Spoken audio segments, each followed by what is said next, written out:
إن الحمد لله نحمده ونستعينه ونستغفره ونعوذ بالله من شرور أنفسنا ومن سيئات أعمالنا من يهده الله فلا مضل له ومن يضلل فلا هادي له وأشهد أن لا إله إلا الله وحده لا شريك له وأشهد أن محمدا عبده ورسوله صلى الله تعالى عليه وعلى آله وصحبه وسلم تسليما كثيرا أما بعد। সম্মানিত দিনী ভাতৃমণ্ডলী, আল্লাহ রাব্বুল আলামিনের প্রশংসা এবং প্রিয় রাসূল সাল্লাল্লাহু আলাইহি ওয়াসাল্লামের উপর সালাতু সালামের পর আজ জুমাবার 24শে সফর 1443 হিজরি মোতাবেক 1 অক্টোবর 2021 আমাদের ধারাবাহিক আলোচনা সহিহুল বুখারীর তায়াম্মুমের পর্ব। আজকে আমরা তায়াম্মুমের অধ্যায় বা তায়াম্মুমের যে পর্বে অধ্যায়গুলি রয়েছে সেগুলি শুরু করব। তায়াম্মুমের পর্ব নম্বর 1।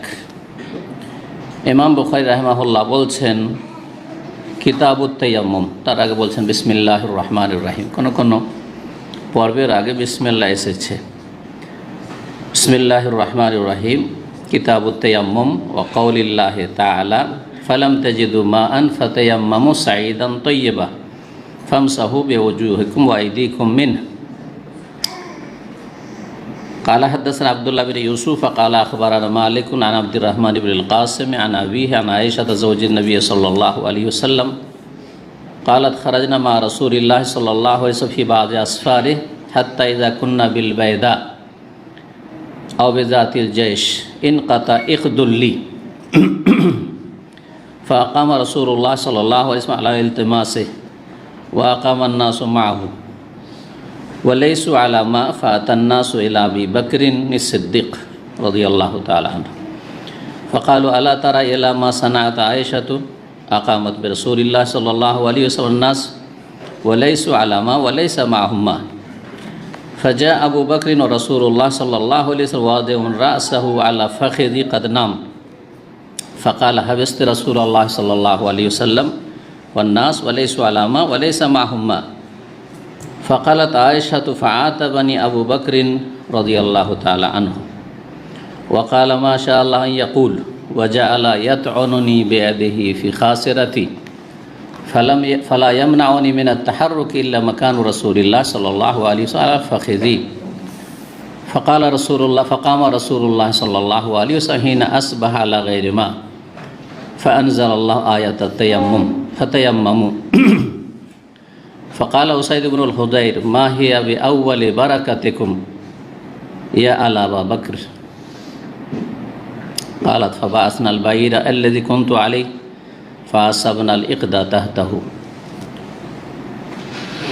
আল্লাহ রাব্বুল আলামিনের প্রশংসা এবং রাসূলুল্লাহ সাল্লাল্লাহু আলাইহি ওয়াসাল্লামের উপর সালাতু সালামের পরে আজকে শুরু করেছি তায়াম্মুমের প্রথম পর্ব।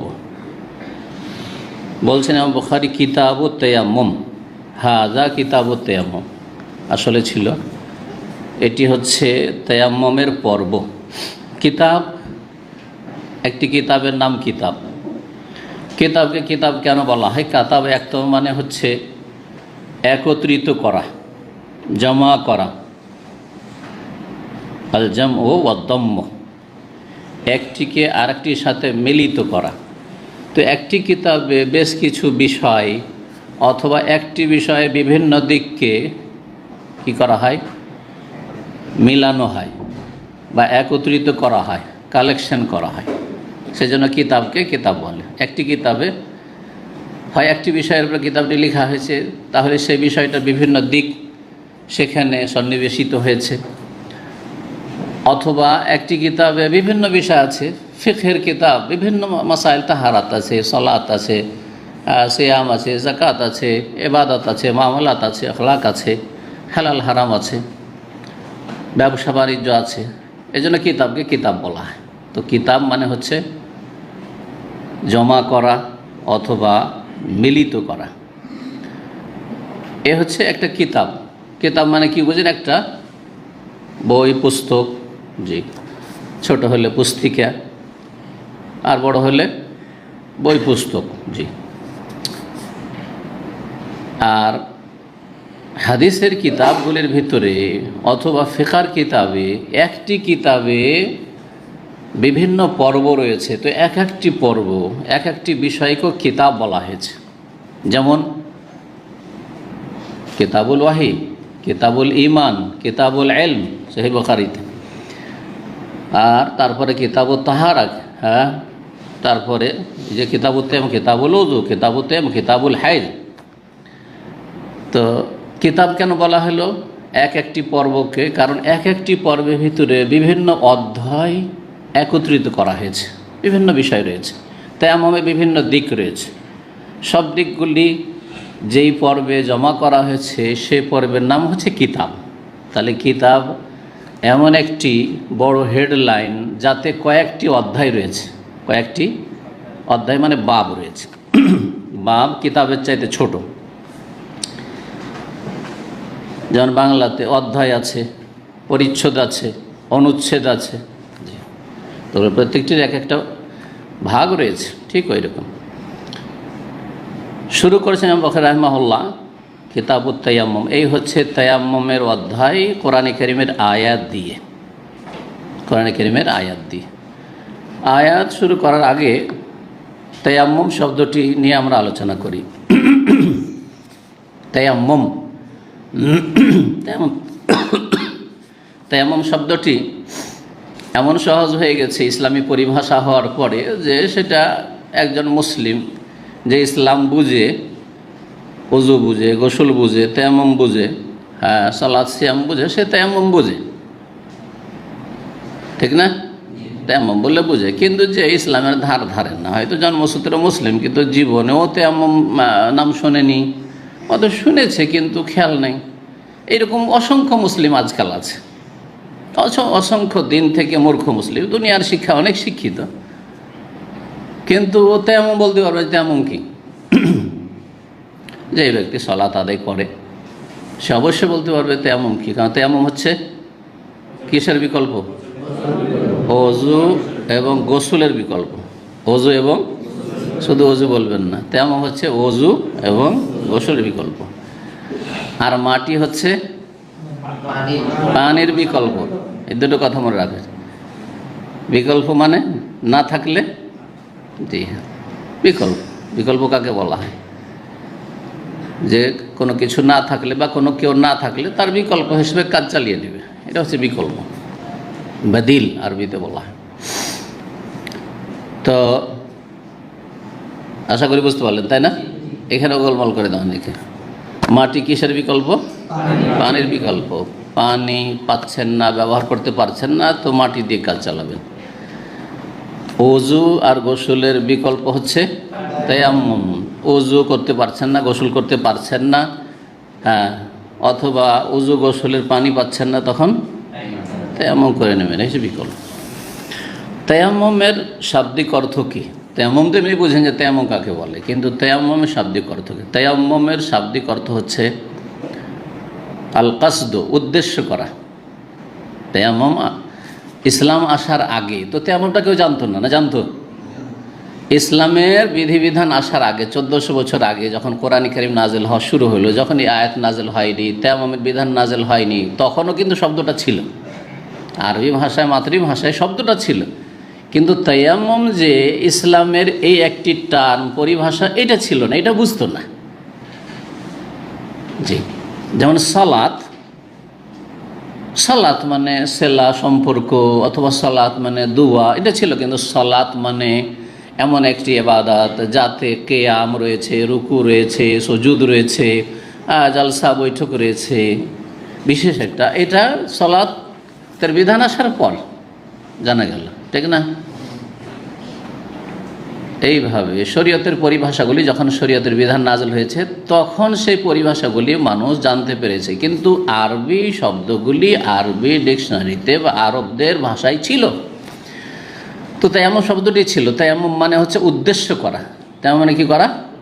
উদ্দেশ্য করা। আর এই মর্মে কোরআনে কারীমে শব্দটি ব্যবহার হয়েছে। তায়াম্মুম মানে শরঈ তায়াম্মুম ছাড়া অন্য ক্ষেত্রে, আল্লাহ দান খায়রাতের ক্ষেত্রে,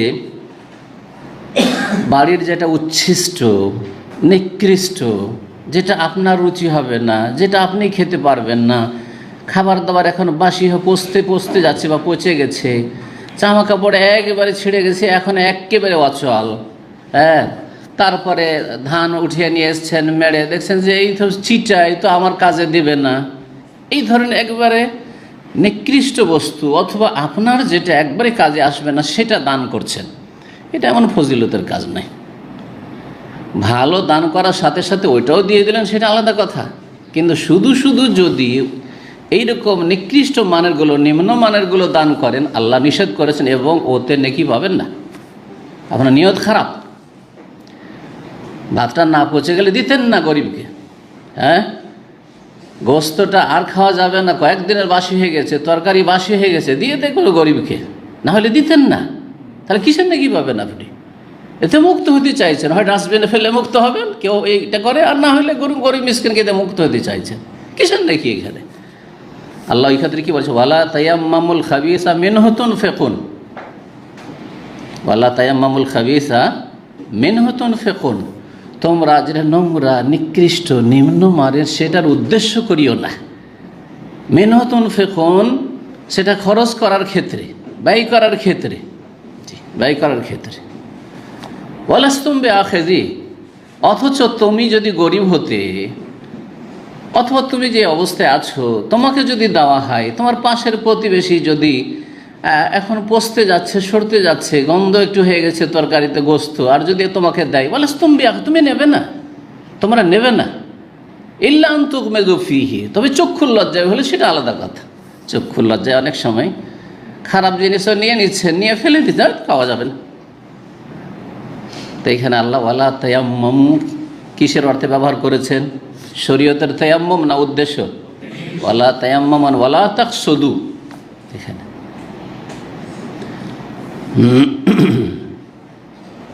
তায়াম্মুমের শারঈ সংজ্ঞা কি কে বলতে পারে? তেমন তো বুঝছেন যে তায়াম্মুম কি, তাহলে ওইটাকে আপনি একটু গুছিয়ে বলেন যে তায়াম্মুম কাকে বলে, সহজ ভাষায় সংজ্ঞা মানে কাকে বলে। একটা অমুসলিম আপনাকে জিজ্ঞেস করছে যে আপনি না এই তায়াম্মুম বলেন তো, একটু তায়াম্মুমটা আমাকে বুঝান তো, কি বলবেন আপনি? যে বলবে হাত তুলবে একজন। পানির অনুপস্থিতিতে ওযু এবং গোসলের প্রয়োজন হলে যার মাধ্যমে ওযু এবং গোসলের বিকল্প ব্যবস্থা করা হয় বা ওযু এবং গোসল করা হয়, সেই ব্যবস্থার নামই শরীয়তে তায়াম্মুম, তাকেই তায়াম্মুম। আচ্ছা, এটা তায়াম্মুমের ব্যাখ্যা হলো, একটা হচ্ছে তায়াম্মুমের এক্সপ্লেন ব্যাখ্যা হলো, কিন্তু সংজ্ঞা হলো না।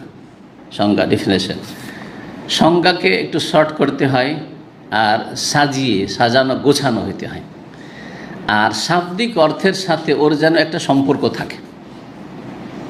শাব্দিক অর্থ যেটা বললাম উদ্দেশ্য করা, ওর সাথে একটা সম্পর্ক থাকে।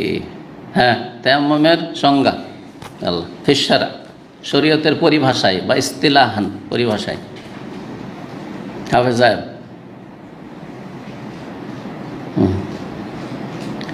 তায়াম্মুমের শাব্দিক অর্থে কি বললাম? উদ্দেশ্য করা। এখন উদ্দেশ্য আল কাসদু ইলা সাঈদি তাইয়্যিবে, প্রথম অংশ আল কাসদু ইলা সাঈদি তাইয়্যিবে। কাসদ মানে উদ্দেশ্য করা, এই যে উদ্দেশ্য হয়ে গেল। আর সাঈদ আর তাইয়্যিব মানে পাক মাটি, পবিত্র মাটি, কারণ আল্লাহ বলেছেন যে পাক মাটি থেকে কী করো, ফাতায়াম্মামু সাঈদান তাইয়্যিবা, সুতরাং পাক মাটির এখানে একটা লাগাইতে হবে। আপনার সিমেন্ট দিয়ে হবে না, আপনার এই ধরনের যেসব কিছু রয়েছে আটা দিয়ে কেউ যদি করে হবে না, তো পাক মাটি হইতে হবে। জি হ্যাঁ, আল কাসদু ইলা সাঈদ তাইয়্যিবে। হ্যাঁ, তারপরে জি বেনিয়াতে রাফইল হাদাসি, আপনার নাপাকি দূর করার নিয়তে, নাপাকি দূর করার নিয়তে। আপনার মধ্যে নাপাকি আছে, সে ছোট নাপাকি অথবা বড় নাপাকি, উযু নেই অথবা গোসল ফরজ হয়ে আছে, এটা হচ্ছে তায়াম্মুমের কি? হ্যাঁ, তার সাথে লাগাইতে হবে। তো শুধু উদ্দেশ্য করলে হবে না, বেসিফাতিন মাখসুসা, বিশেষ পদ্ধতিতে।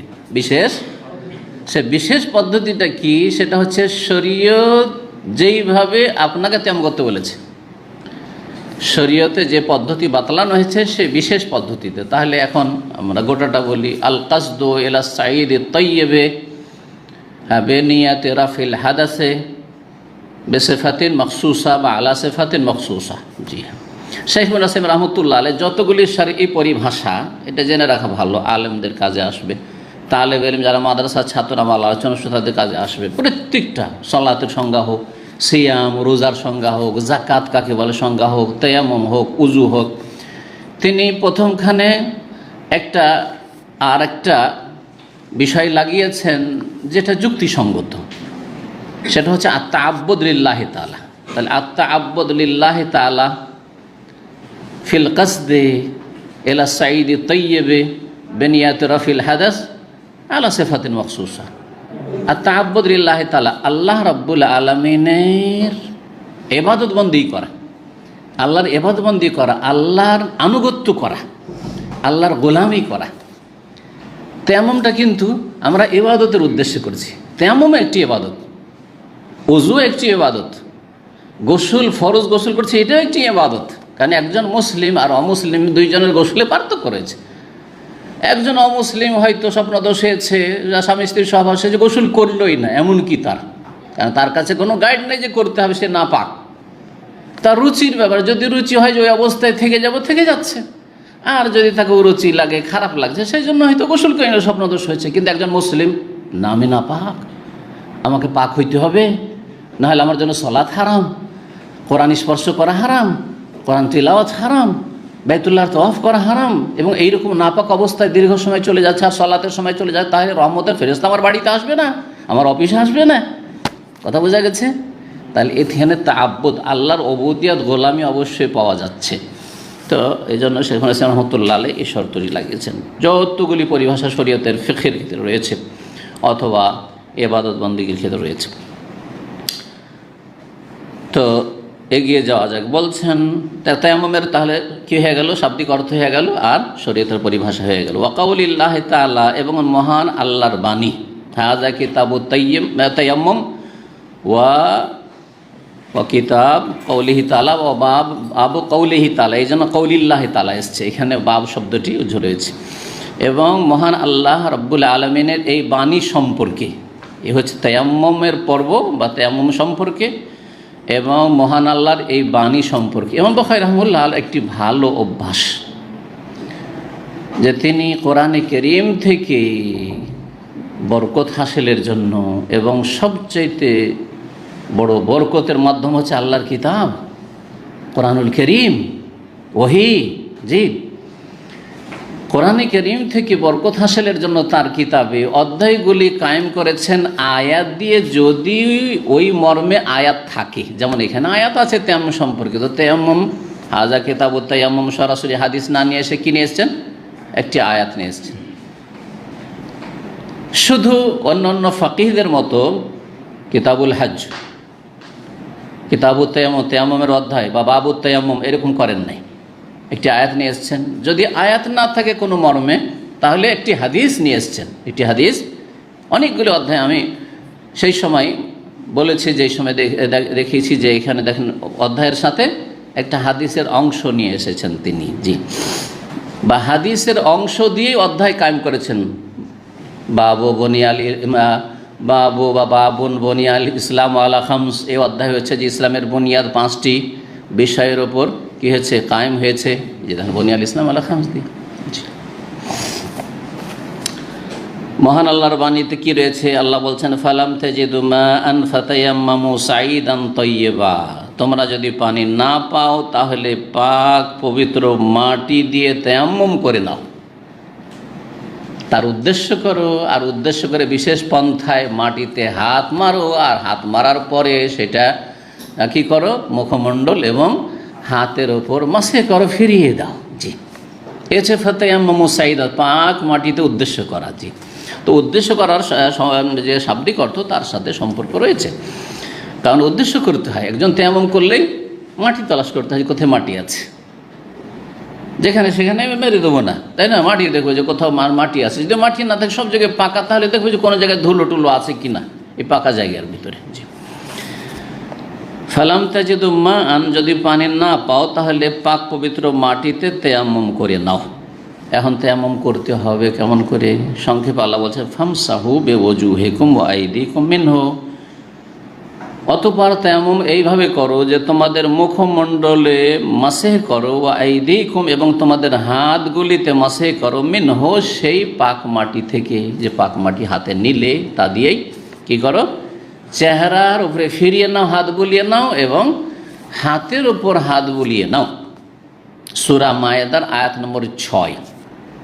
যারা হাফেজ এখানে আছেন, আমার চোখের সামনে কয়েকজন হাফেজ আছে, তারা বলবে যে এই আয়াতটি কোরআনে কারিমে কয় জায়গায় আছে।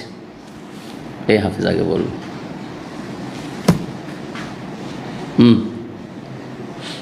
কয় জায়গায় আছে? আর কোন হাফেজ আছে পিছনে? কেউ বলবে? বিনা হাফেজ ছাড়া মাদ্রাসা পড়া কয় জায়গায় কোরআনে কারিমে আছে আয়াতটি, তায়াম্মুমের আয়াতটি? সূরা বাকারা, এ তো সূরা মায়েদা। হ্যাঁ, 2 জায়গায় হাসান, 2 জায়গায় আছে কোরআনে কারিমে, 2 জায়গায় আছে। ওটা তার তায়াম্মুমের আয়াত না। তায়াম্মুম শরীয়তের তায়াম্মুমের আয়াত কয় জায়গায় আছে জিজ্ঞেস করলাম। হালাদ্রি 2 জায়গায় আছে। এক জায়গায় হচ্ছে সূরা মায়েদার আয়াত নম্বর 6, আর আরেক জায়গায় হচ্ছে সূরা নিসার আয়াত নম্বর 43, আয়াত নম্বর 43, 2 জায়গায় এসেছে। ফামসাহু বিওজুহিকুম ওয়া আইদিকুম মিনহু এক জায়গায় আছে, আর এক জায়গায় মিনহু নেই, শুধু এতটুকু পার্থক্য রয়েছে। ফামসাহু বিওজুহিকুম ওয়া আইদিকুম, এক জায়গায় উজুর যে ফরজগুলি, উজুর বিধিবিধান, সেগুলি বর্ণনা আল্লাহ করেছেন এই সূরায়ে মায়েদাতে। ইয়া আইয়ুহাল্লাযীনা আমানু ইযা কুমতুম ইলা সালাতি ফাগসিলু ওয়াজুহাকুম ওয়া আইদিয়াকুম ইলাল মারাফিক ওয়ামসাহু বিরুউসিকুম ওয়া আরজুলাকুম ইলাল কা'বাইন ওয়া ইন কুনতুম জুনুবান ফাত্তাহহারু ওয়া ইন কুনতুম মারদা আও আলা সাফারিন আও জাআ আহাদুম মিনকুম মিনাল গায়ত আও লামাসতুমুন নিসা ফালাম তাজিদু মান ফাতায়াম্মামু সাঈদান তাইয়্যিবা। এখানে ইমাম বুখারী রাহিমাহুল্লাহ শুধু আসল জায়গাটুকু নিয়েছেন তায়াম্মুম সম্পর্কীয় কথা, যাতে লম্বা না হয়ে যায়, পুরো আয়াত নিয়ে আসেন। এটি সূরা মায়েদার আয়াত।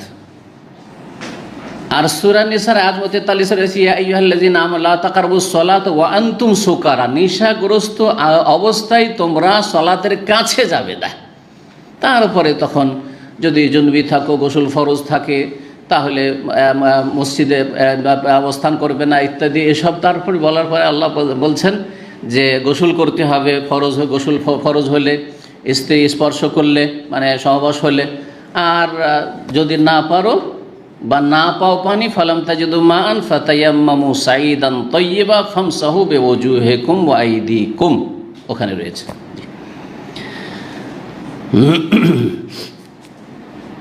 ইমাম বুখারী তারপর বলছেন যে বাবুন, এ হচ্ছে অধ্যায়, মানে তায়াম্মুম সম্পর্কে অধ্যায়। এই বাবুন লেখার পরে কি সম্পর্কে লিখেননি তিনি, এই মর্মে এর আগে বলেছিলাম ইমাম বুখারী রাহিমাহুল্লাহ আগে শুধু বাব লিখে নিয়েছিল, আর তারপরে হাদিস সংকলন করেছেন, কেউ কেউ বলেছে।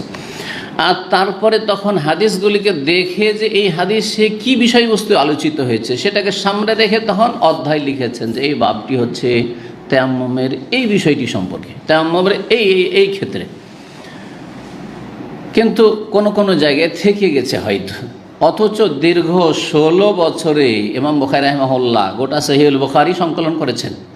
মসজিদে নববীতে রওদায়, রওজা মানে আবার নবী সাল্লামের কবর বলবেন না বেদাতীদের মতো, রওজা মানে নবী সাল্লাল্লাহু আলাইহি সাল্লামের কক্ষ, মায়েশার হুজরা থেকে শুরু করে মেম্বার পর্যন্ত যেই জায়গাটিতে সাদার ওপর নকশার কার্পেট রয়েছে, যেটা দেখে মানুষ বুঝতে পারে যে এটা হচ্ছে রওদাতুম মিন রিয়াজিল জান্নাহ, জান্নাতের বাগান সমূহের একটি বাগান। অর্থাৎ এখানে কেউ নফল সালাত আদায় করলে জান্নাতের বাগানে পৌঁছিতে পারবে যদি তার ফরজগুলি ঠিক থাকে, কাবিরা গুনাহ থেকে বেঁচে থাকে। এই না যে একবার জীবনে আসলো অথবা বারবার ওমরায় গেল, যেমন অনেক বেনামাজি বারবার ওমরা যাচ্ছে দাম্মাম থেকে, রিয়াদ থেকে, আর মক্কায় তো সকাল বিকাল হয়তো ওমরা করার সুযোগ আছে, আর ওমরা করে আর মদিনা গেল, বা মদিনায় যারা থাকছে, মদিনাতে তো আমরা মদিনা ইউনিভার্সিটি ছিলাম, প্রতিদিন আসরতে চলে আসতাম, আসরের সালাত পড়ে বাস লেগে থাকতো মদিনা ইউনিভার্সিটি, চলে আসলাম আর লেখাপড়া করছি, হারামে বসে মাগরিব পর্যন্ত পড়লাম, তারপরে মাগরিব পরব আবার পড়াশোনা শুরু করলাম ওই বসে, হারামে বসে। জি, যেখানে জায়গা পেলাম প্রথমখানে এসে রিয়াজুল জান্নাহ একটু নামাজ পড়লাম, তারপরে মানুষের কষ্ট না হয় আগে এসে আমরা বসে থেকে যাব, সেখান থেকে সরে গিয়ে এক সাইডে গিয়ে পড়াশোনা শুরু করে দিলাম। এশার সালাত পড়ে আবার বাস লেগে আসি, চলে গেলাম। এই আল্লাহর বড় নিয়ামত মধ্যে ইউনিভার্সিটি ছাত্রদের জন্য, যেটা কোনো জায়গায় নেই সৌদি আরবে। কোনো ইউনিভার্সিটি, মক্কা ইউনিভার্সিটি, অমুলকর ইউনিভার্সিটিতে বিদেশি ছাত্র রয়েছে, কিন্তু হারামে মক্কায় নিয়ে আসা, হারামে নিয়ে আসার জন্য হারামে মক্কিতে কোনো বাসের ব্যবস্থা, নিজের পয়সা খরচ করে আসতে হয়। আর কটা লোক পয়সা খরচ করে আসে? বিশেষ করে ভারত, বাংলাদেশ, পাকিস্তানের ছেলেরা যারা আসে, গরিব দেশের ছেলেরা, আফ্রিকার ছেলেরা, তারা তো ওই যে স্টাইপেন্ডটা পায়, আমাদের যুগে 520 রিয়াল ছিল, হ্যাঁ 525 ছিল, আর 5 টাকা করে ওইটা দান খায়রাত কাটা হতো, সন্দুক, আমি এটা সন্দুক খাইরি। আর এখন 850 আছে, 850-র মধ্যে 840 দেওয়া হয়, 10 টাকা কাটা হয়। তো আমরা পাস করার পরে সেটা 800 হয়েছে। এই টাকা থেকে বাঁচিয়ে দেশে পাঠিয়ে অনেকে সংসার চালাতে হয়, অনেকে এটা দিয়ে কিছু করার চেষ্টা করে। কিন্তু আরব দেশের ছেলেরা অথবা অন্যান্য আরও ধনী দেশের ছেলেরা আছে, যাদের অনেককে জানি, যারা দেশ থেকে পয়সা নিয়ে আসে, তার সাথে এই টাকাতে তাদের অনেকের হয় না, অধিকাংশ ছেলেদের হয়ে যায়। যদি হওয়ার মতো করে চলে তো হবে, কিন্তু খরচের তো আর সীমানা নেই মানুষের। তো যাই হোক, কটা লোক পয়সা খরচ করে 5 রিয়াল আসতে, 5 রিয়াল যেতে, ডেইলি 10 রিয়াল খরচ করে আসবো হারামে, এইরকম ইমানের লোক খুব কমই পাওয়া যাবে। খুব কম কিছু ছেলে ছিল, দেখতাম মাশাআল্লাহ ফজরে দাঁড়িয়ে আছে মদিনা ইউনিভার্সিটি গেটে, ওই 1 কিলোমিটার হেঁটে হেঁটে আসতে হবে আপনার হোস্টেল থেকে গেটে, ওখানে দাঁড়িয়ে থাকতো। আর ওই তখন কিন্তু আলহামদুলিল্লাহ সব কিছু সস্তা ছিল, রিয়ালাইন করতো। মদিনার ওই গাড়িগুলো, ছোট গাড়িগুলো, যেসব পিক আপ এই ধরনের সৌদিরা চালাতো, বধুরা, রিয়ালাইন হারাম রিয়ালাইন। জি আলহামদুলিল্লাহ, 2 রিয়াল, মাত্র 2 রিয়ালে আসা, 2 রিয়ালে যাওয়া পাওয়া যেত। এখন সেটা 5 রিয়াল কি তারও বেশি হয়ে গেছে।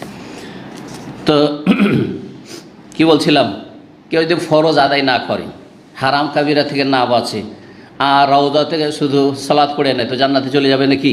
কখনো যাবে না, কখনো। ভালো করে মুখস্থ করে না, দিনকে ভালো করে বোঝার চেষ্টা করে। আমাদের দেশের লোকেরা দিনকে ভালো করে বুঝে না, বড় বড় হারাম কাজ করে, আর তারপরে 49 কোটি নেকির আশায় চিল্লাতে চলে যায়, মনে হয় জান্নাতে চলে যাবে। এত সহজ জান্নাত নাকি?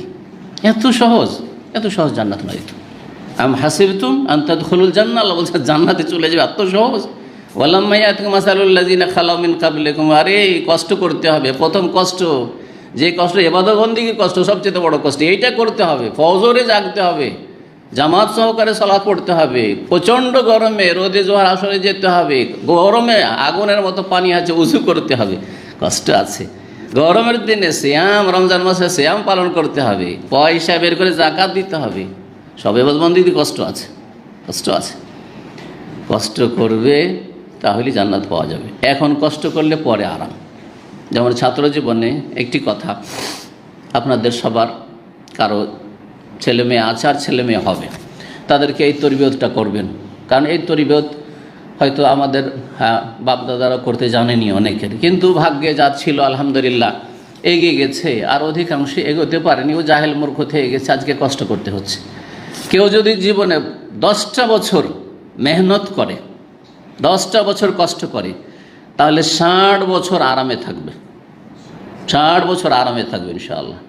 আর কেউ যদি 10টা বছর আরাম করে, তাহলে 60 বছর কষ্ট করতে হবে। এই বাংলাটার তরজমা বোঝা গেছে? এই 10টা বছর কি? ছাত্র জীবন, যৌবনকাল।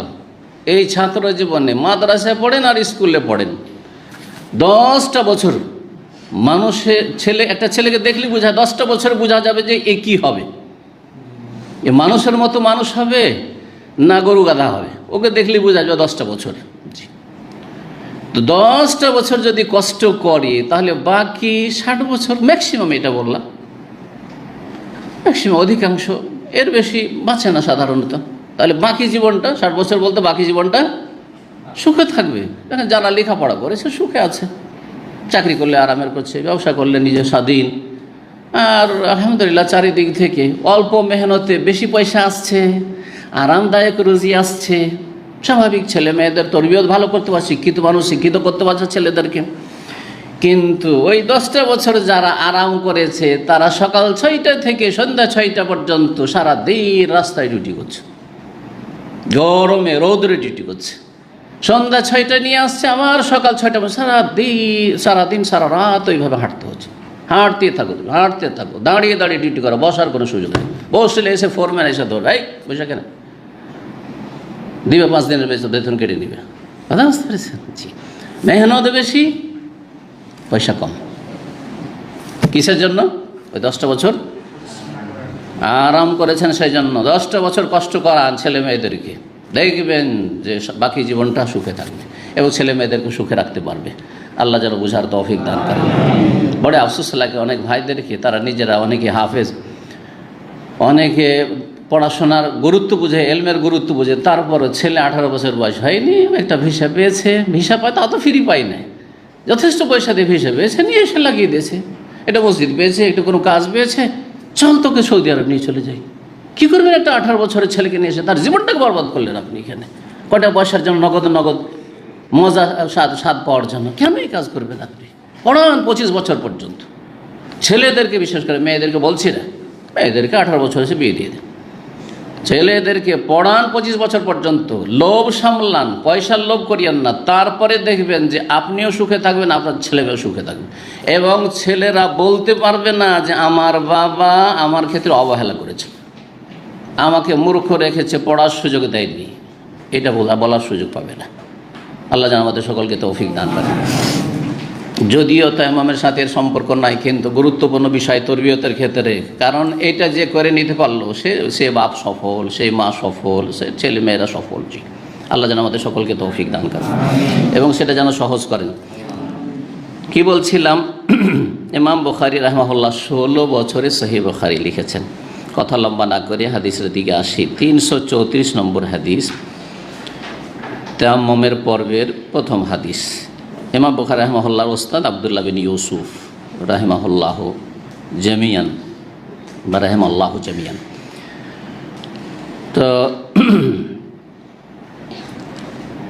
সাহাবিয়া হচ্ছেন আয়েশা রাদিয়াল্লাহু তাআলা। বলছেন আয়েশা রাদিয়াল্লাহু তাআলা আনহা থেকে বর্ণিত, জাওজের নবী সাল্লাল্লাহু আলাইহি নবী সাল্লাল্লাহু আলাইহি ওয়াসাল্লামের সহধর্মিণী কালা, তিনি বলেন, খারাজনা মা রাসূলিল্লাহ, আমরা রাসূলুল্লাহর সাথে বের হইলাম, ফি বাদে আসফারি, কোনো এক সফরে বেরিয়েছেন।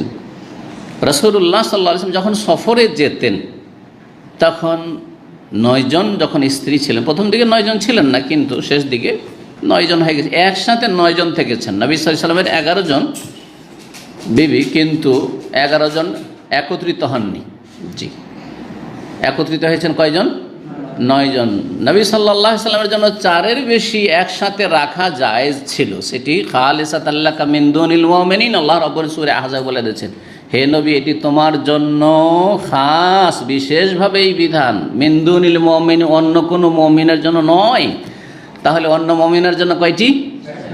একসাথে 4টি, কিন্তু তালাক দিয়ে দিল বা মারা গেল, এই করে মানুষের যত ইচ্ছা তত হোক, সমস্যা নেই।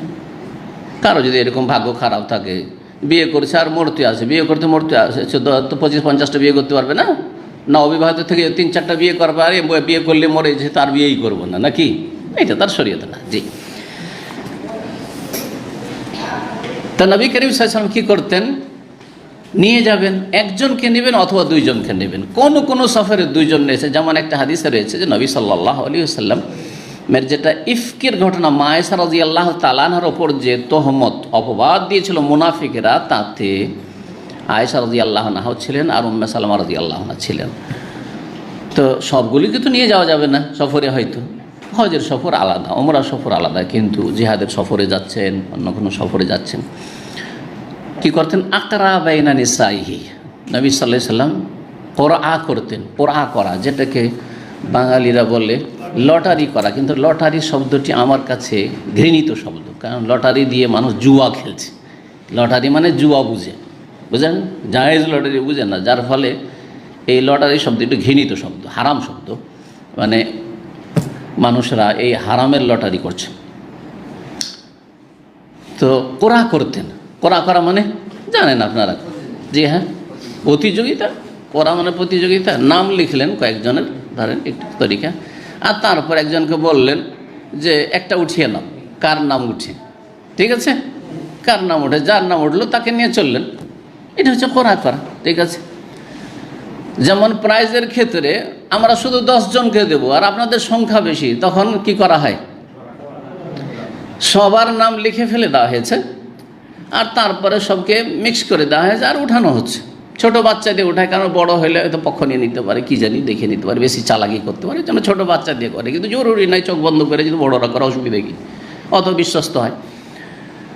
তো উঠাইলো, যার নাম উঠলো। তো এইভাবে আয়েশা রাদিয়াল্লাহু আনহা গিয়েছিলেন ওই সফরে।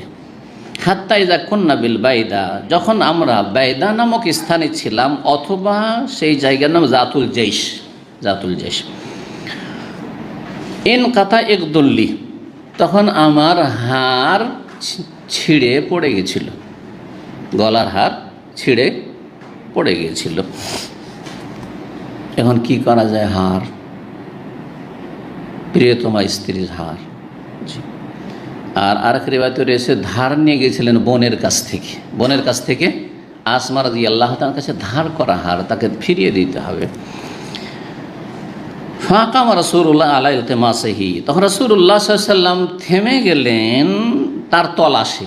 ইলতামাসা, ইলতামাসা মানে কি করা, তলাশ করা। জি, অনুরোধ করা হয় আলতামিস, কিন্তু ইলতিমাস এখানে তলাশ করা।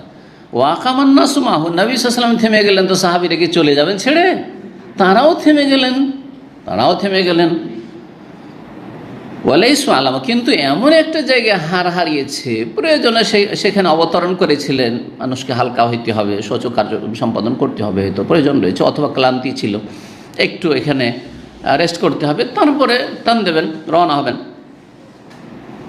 এমন এক জায়গায় থেমে গেছেন সকলেই। ওয়ালাইসু আলামা, তারা কোনো পানির কাছে ছিলেন না, পানি নেই আশেপাশে কোথাও। ফাতান্নাসু ইলা আবি বকরিন, তখন লোকের আবু বকর সিদ্দিক রাদিয়াল্লাহু তাআলা আনহুর কাছে আসলো সাহাবীরে।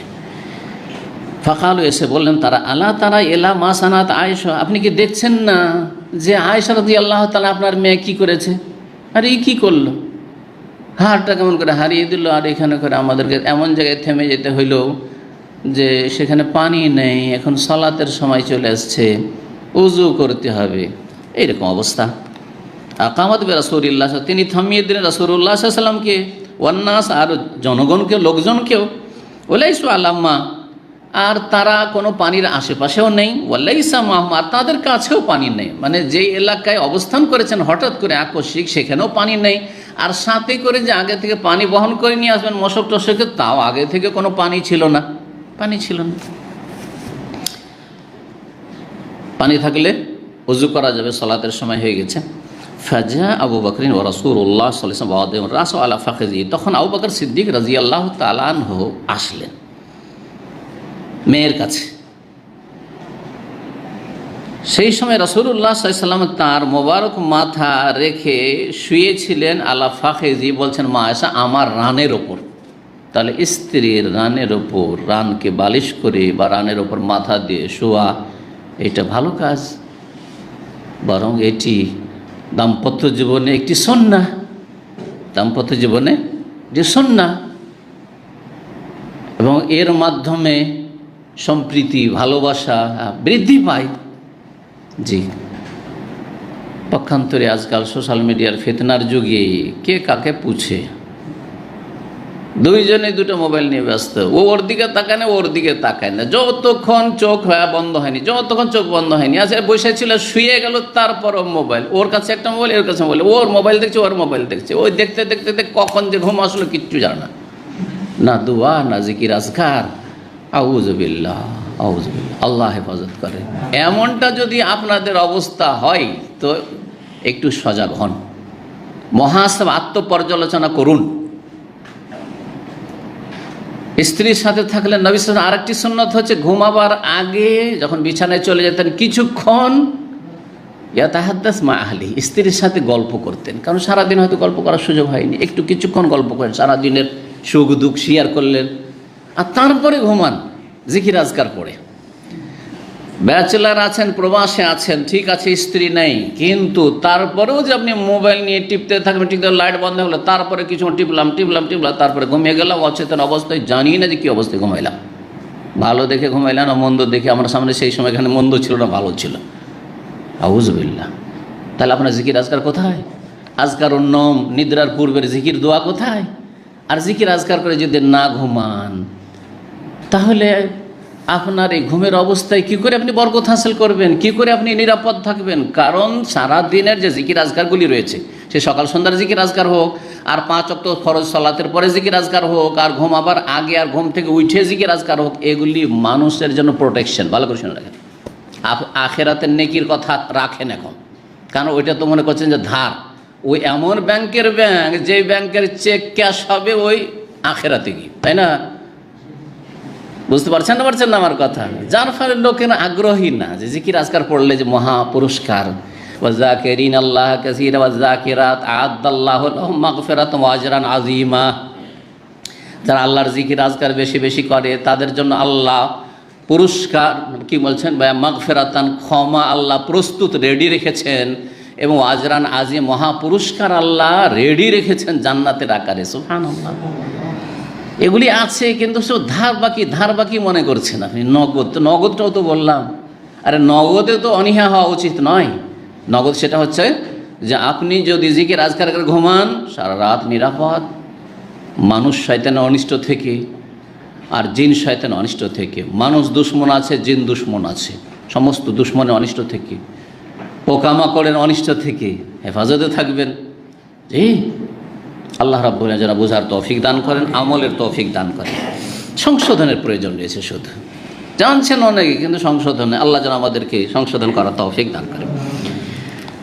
তাদের নামা নবী সাল্লাল্লাহু আলাইহি ওয়াসাল্লাম এমনকি রানে মাথা দিয়ে ঘুমিয়ে পড়েছিলেন, ঘুমিয়ে আছেন নবী সাল্লাল্লাহু আলাইহি ওয়াসাল্লাম। তাহলে মায়ের সাথে উঠতেও পারছেন না, বাপ চলে এসছে। জি হ্যাঁ, এখানে আর একটা বিষয় বোঝা গেল, মাসলা ইস্তেমবাত, এগুলোকে বলে মাসলা ইস্তেমবাত। সেটা হচ্ছে আমার দেশে শ্বশুর জামাইতে বড় একটা লজ্জা আছে না? লজ্জা, মেয়ে বাপ আর মেয়েতে একটা লজ্জা নেই, বাপ আর ছেলেতে লজ্জা নেই। অনেকগুলি লজ্জা আমাদের দেশে সামাজিক লজ্জা, এগুলো শারঈ লজ্জা নাই। কি বোঝা গেল? যে বাপ চলে এসছেন, মা আয়েশা রাদিয়াল্লাহু তাআলা আনহা রানের উপর মাথা, রাসূলুল্লাহ সাল্লাল্লাহু আলাইহি ওয়াসাল্লাম আছে। এই দৃশ্য যদি আমাদের মেয়েদের সামনে হয় তো লজ্জা পাবে না? ও লাফ দিয়ে যে কোথায় লুকাবে, তাই না? এটা কোনো শরীয়ত নাই, আছে না বুঝতে, ঠিক আছে থাকেন। জি, এমনকি ফাতেমা রাদিয়াল্লাহু তাআলা, আলী রাদিয়াল্লাহু তাআলা আনহার সাথে এক লেপে এক চাদরে শুয়েছিলেন। সেই সময় এসে হাজির হয়ে গেছেন কে? রাসূলুল্লাহ সাল্লাল্লাহু আলাইহি ওয়াসাল্লাম। বাপকে দেখে আর শ্বশুরকে দেখে দুইজনে বসতে গেছে, উঠে লাফিয়ে বসতে গেছে। নবী সাল্লাল্লাহু আলাইহি ওয়াসাল্লাম বলছেন, না তোমরা তোমাদের অবস্থায় থাকো।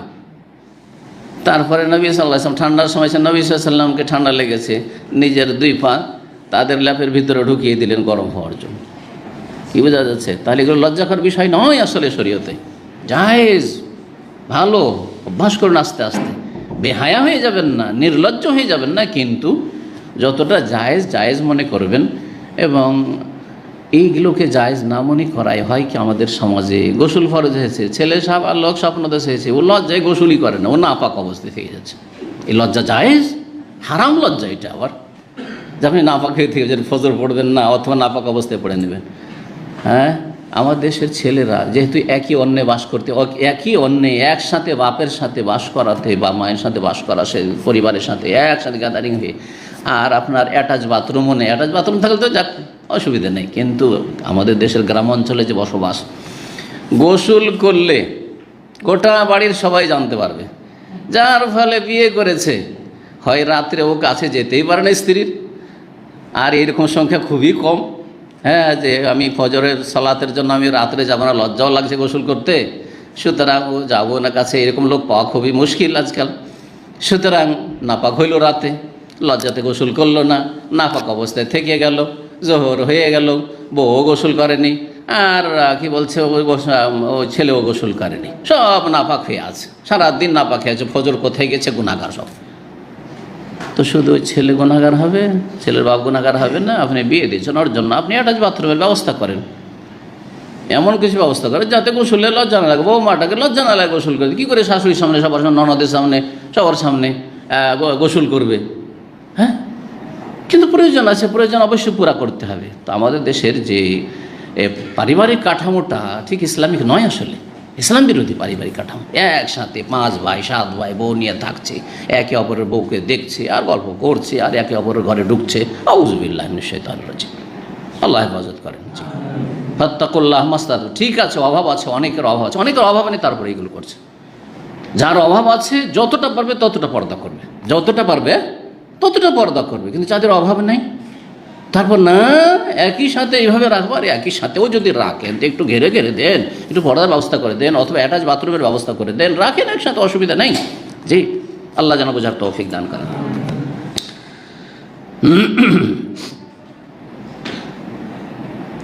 শুয়ে গেছেন রাসূলুল্লাহ সাল্লাল্লাহু আলাইহি ওয়াসাল্লাম, ঘুমিয়েও গেছেন। ফাকালা, এসে আবু বকর সিদ্দিক রাদিয়াল্লাহু আনহু, রাগ হয়েছে খুব মেয়ের ওপর, আর বিরক্তিকর, লোকের এসে অভিযোগ করছে। জি, বলছে হাবাসতে রাসূলুল্লাহ ওয়ান্নাস, তুমি রাসূলুল্লাহ সাল্লাল্লাহু আলাইহি ওয়াসাল্লামকে আর লোকজনকে এইখানে বাধাগ্রস্ত করলে রওনা হতে। ওয়ালাইসু আলামা, আর তারা কোনো পানির আশেপাশেও নেই। ওয়ালাইসা মাওয়া, তাদের কাছেও পানি নেই, তো কোথায় ওযু করবে? সালাতের সময় চলে যাচ্ছে।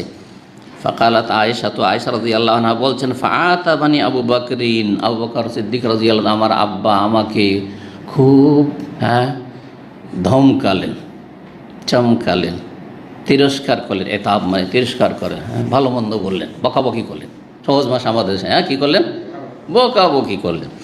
ওয়াকালা মাশাআল্লাহ ইয়াকুল, আর যা আল্লাহ চাইলেন বললেন। হ্যাঁ, কিন্তু খারাপ কোনো গালমন্দ নয়, একটু বকাবকি করলেন। এমনকি ওয়াজাআলা ইয়াতউনুনি বিয়াদিহি ফি খাসিরাতি, এবং তিনি আমাকে তার হাত দিয়ে আমার কোমরে, কোমরে আমাকে হোড়া গুথা দিলেন। কি বলেন এটাকে? কি দেওয়া? আরে ঘুষা তো ঘুষি, এটা ঘুষি, একটু একটু এরকম করে। খোঁচা দাও, আহসান, খোঁচা দাও। খোঁচা দিলেন, খোঁচা দিলেন, লাঠি দিয়ে, অনেক সময় লাঠি দিয়ে খোঁচা দাও। তো হাত দিয়ে, খাসেরা মানে কোমর, কোমরে মায়েশা রাদিয়াল্লাহু তাআলা আনহার, তার পিতা আবু বকর সিদ্দিক রাদিয়াল্লাহু তাআলা আনহু কি করলেন? খোঁচা দিলেন, একটু ভয় দেখানোর জন্য এবং আদব শেখানোর জন্য। ফালা ইয়ামনাউনি মিনাত তাহাররুক, ব্যথা পেয়েছেন একটু, তো বলছেন তারপরেও আমি নড়াচড়া করিনি, আমাকে নড়াচড়া করতে বাধা দিচ্ছিল না কোনো কিছু। আমাকে লেগেছে তো আমি লাফ দিয়ে উঠে যেতাম হয়তো, কিন্তু ইল্লা মাকান রাসূলিল্লাহ আলা ফাখিজি, একমাত্র রাসূলুল্লাহ সাল্লাল্লাহু আলাইহি ওয়াসাল্লাম যেহেতু আমার রানের ওপর শুয়েছিলেন, সেই জন্য আমি একেবারে নড়াচড়া করিনি। আমাকে যে খোঁচাও দিয়েছেন, আঘাতে লেগেছে, তারপর আমি নড়াচড়া করিনি। জি, এখান থেকে কি বোঝা গেল? দেখি, একটা গুরুত্বপূর্ণ মাসলা ইস্তেমাত করতে হবে এই বাক্য থেকে। বুখারী যারা ভালো করে পড়ায় তারা মাসলা ইস্তেমবাত শিখাবে, কারণ বুখারী থেকে ফাকিহ হইতে হবে, ফিকহের ফতোয়া দিতে হবে। এই হাদিস থেকে অনেকগুলি ফতোয়া দিতে পারবেন, তার মধ্যে একটি ফতোয়া হচ্ছে, জি, একটি গুরুত্বপূর্ণ ফতোয়া, যে বলতে পারবেন তাকে পুরস্কার দেওয়া হবে। হ্যাঁ, এমন জায়গায় এখানে অবস্থান করছেন যেখানে নামাজের ওয়াক্ত হয়ে গেছে কিন্তু পানি নাই। না, মাসলা মাসলা মাসলা ইস্তেমবাত করা,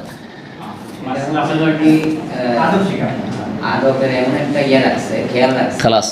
হ্যাঁ, কি আর কি নিজের সন্তানদেরকে আদব শেখানো? কি হয়েছে? স্বামী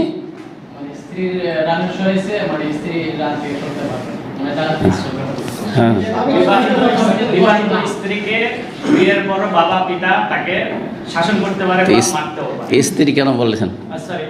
হ্যাঁ, এইটা হচ্ছে মাসলা।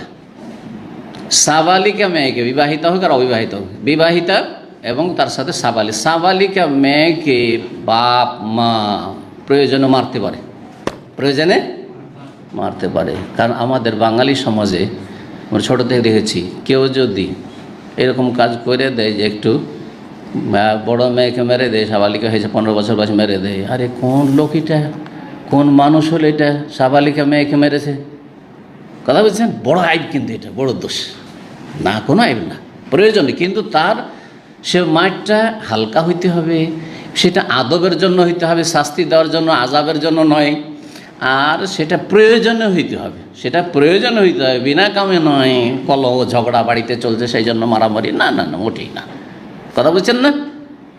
তো এখান থেকে গুরুত্বপূর্ণ মাসলা, কেউ যদি সাবালিকে মারবেন না, আপনি মারতে বলছেন না, কিন্তু কেউ যদি মেরে দেয় সাবালিকে প্রয়োজন নেই, প্রয়োজন হয়েছে, মেয়ে খারাপ হয়ে গেছে, মেয়েকে মোবাইল দিতে হচ্ছে, মোবাইল দেওয়া ছাড়া কোনো উপায় নেই, আর মেয়ে মোবাইল দিয়ে কারোর সাথে কিছু শুরু করেছে, প্রেম করা শুরু করেছে, তাহলে মেয়েকে মেয়ের বাবা মারতে পারে।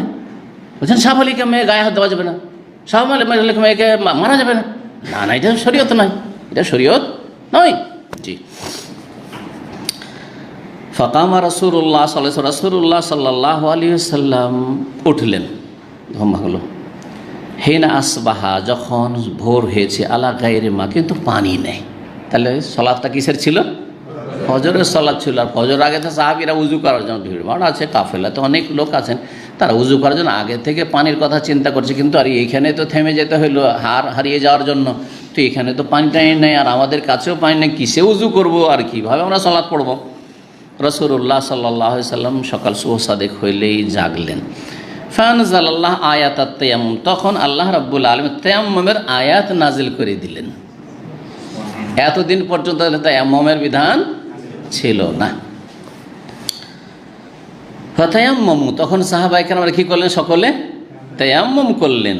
জি, তায়াম্মুম করলেন। ফাকালা উসাইদ ইবনুল হুযাইর, তখন উসাইদ ইবনুল হুযাইর বললেন, মা হিয়া বিআউয়ালি বারাকাতিকুম ইয়া আলা আবু বকরিন, হে আবু বকরের পরিবার, হে আবু বকরের পরিবার। তাহলে বোঝা গেল যে বিবাহ হওয়ার পরেও মেয়ে পরিবার থেকে কেটে যায় না, বিচ্ছিন্ন হয়ে যায় না। বলা যেতে পারে যে বিবাহিতা মেয়ে অমুকের পরিবারের সদস্য, এটা যদিও আর এক পরিবারে গেছে, ঠিক আছে, তার স্বামীর কাছে গেছে, তার মানে এই নয় যে একেবারে, না না নয়, এটা প্রমাণ করে, এটাও প্রমাণ করে এই হাদিস। হে আবু বকরের পরিবার, এটি আপনাদের প্রথম বরকত নয়, এটি আপনাদের প্রথম বরকত নয়। তার মানে কি? এর আগে আরও আপনাদের ওসিলা, আপনাদের মাধ্যমে আমরা বরকত পেয়েছি। কি বরকত পেয়েছি ওইটা পরে বলছি। কালাত, হাদিসটা শেষ করেনি অনুবাদ।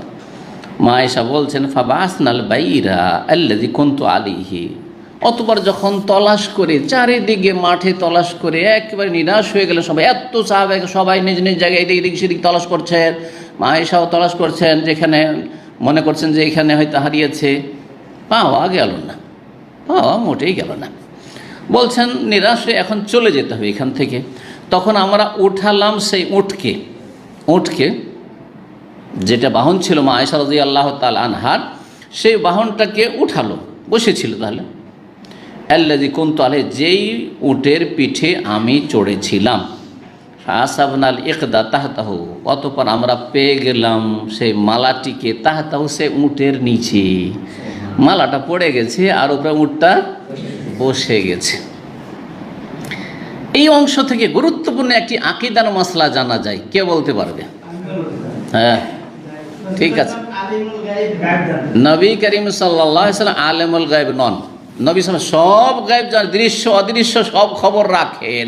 আর উটের পেটের তলের খবর রাখছেন না, সামনে চোখের সামনে উটটা বসে আছে, চারিদিকে তলাশ করছেন, আর এত সাহাবায়ে কেরামদেরকে পেরেশান করছেন, অথচ তিনি আলেমুল গায়ব। আলেমুল গায়ব মানে কি? তিনি জানছেন যে উটের পেটের তলায় পড়ে আছে, তো এখানে থামারই দরকার কি, আর তলাশ করার দরকার কি, এত সাহাবায়ে কেরামকে হয়রান করার দরকার কি?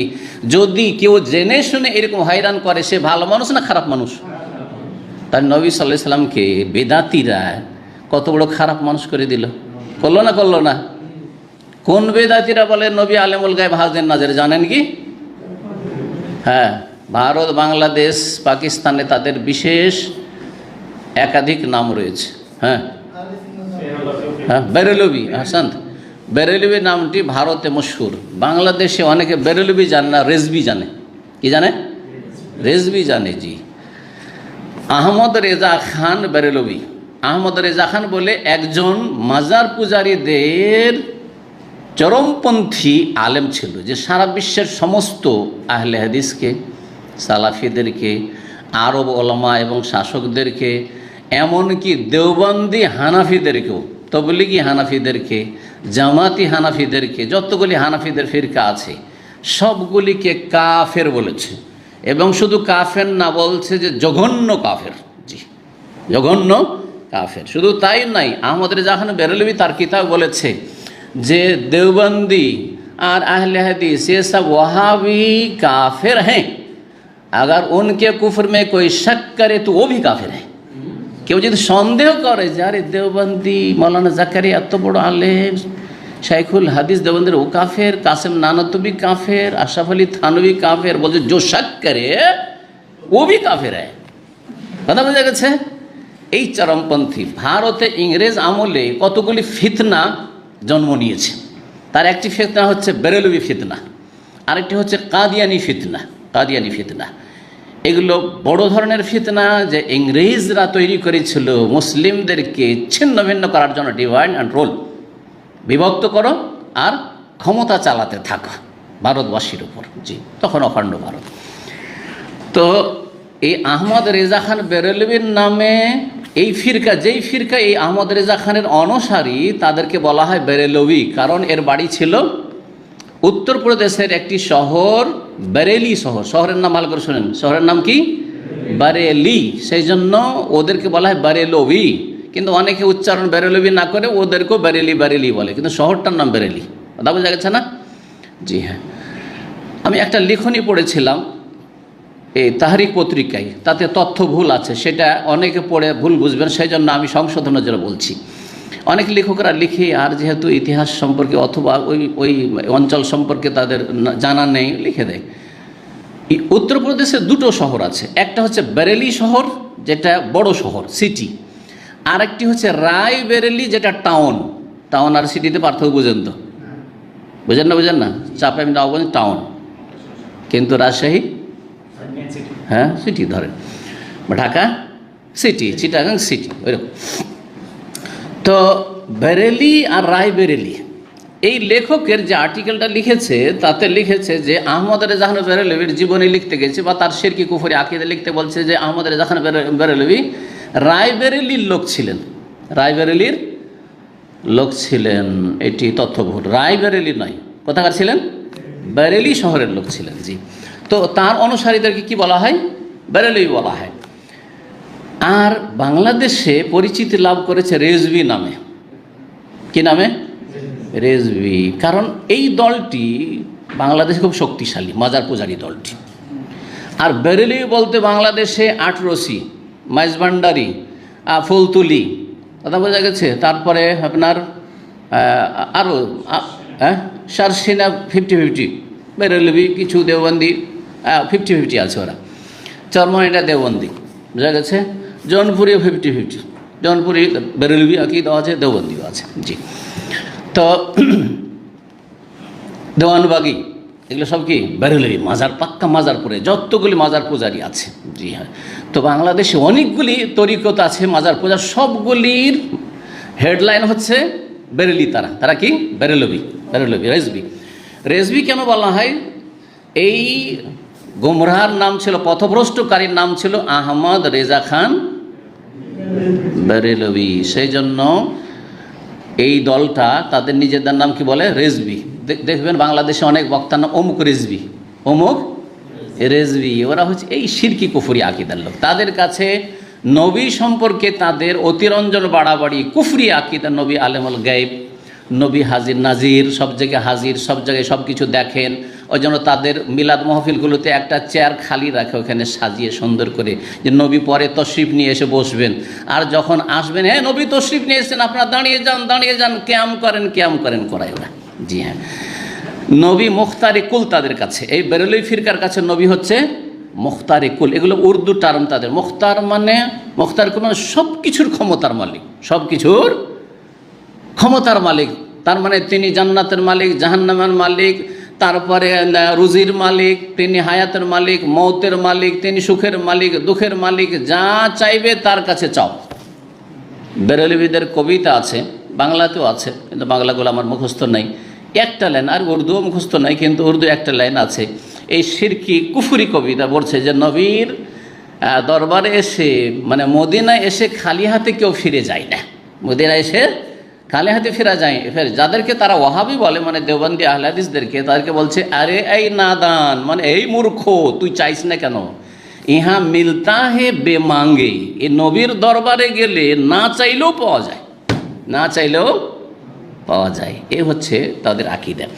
তো বেরেলভিদের আকীদায় নবী করিম সাল্লাল্লাহু আলাইহি সাল্লাম মানুষকে হয়রান করলেন না, করলেন না? যদি নবী আলিমুল গায়ব হন তাহলে অবশ্যই জানছেন যে এইখানে পড়ে আছে এইটা, তারপরে হয়রান করছেন নাকি? না কি বলবেন? নবীর মান সম্মান বাঁচাবেন আর সহি আকীদায় ফিরে আসবেন, কি বলবেন?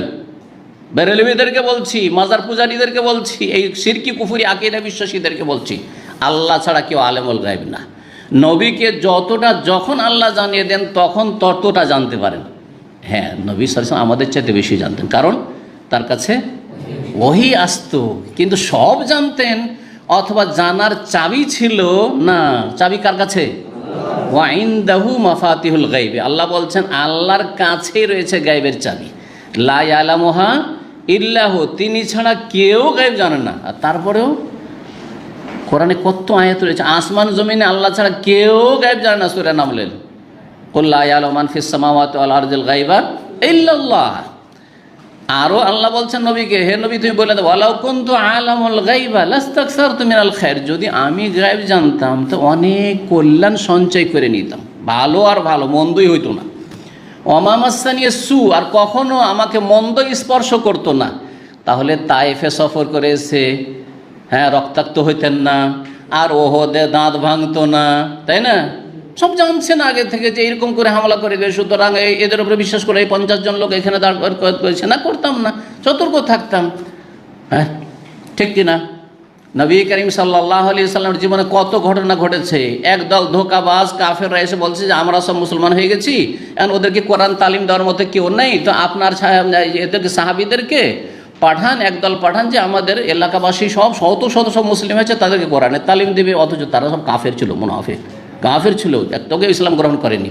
বীরে মৌনার ঘটনা, 70 জন সাহাবীকে নবী সাল্লাল্লাহু আলাইহি ওয়াসাল্লাম দিলেন পাঠিয়ে। আর এলাকাতে যখন ওদের এলাকা কাছাকাছি পৌঁছেছে তখন ওদের ওপর চারিদিক থেকে আক্রমণ করে সবগুলিকে মেরে দিল। একজন খোঁড়া সাহাবী ছিল। দেখেন, এই হচ্ছে হায়াত। যারা সুস্থ ছিলেন একেবারে সবল, তারা সবাই শহীদ হয়ে গেলেন সেখানে। একজন খোঁড়া সাহাবী ছিলেন, আমর ইবনে দাওরি সম্ভবত, তিনি কেমন করে পাহাড়ে আর কোথায় লুকিয়ে গিয়ে খোঁড়াইতে খোঁড়াইতে ফিরে চলে এসছেন। কোরআনের তালিম দিতে সবগুলি হাফেজে কোরআন ছিলেন, সবগুলি কোরআই সাহাবা ছিলেন। সাহাবা তাদের কোরআ বলা হইতো।